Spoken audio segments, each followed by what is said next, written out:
Til að finna stærðina á R4 hérna, sem við erum hér inn á beisinn, þá þurfum við að vita strauminn við 90% ljós.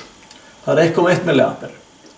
Og við ætlum að hafa þetta innan það stórt að við fáum 2 meira, við fáum 2,2 milliampere inn.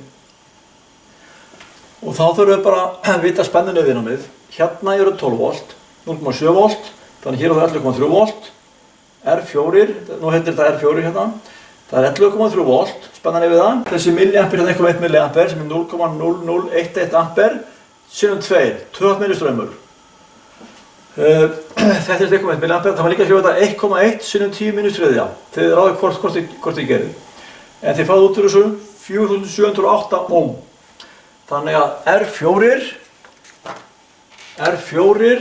er jafnt og 4,7 kiloohm. Nú þurfum við bara að finna 4,7 kiloohm og tengja þessar rásirnar upp.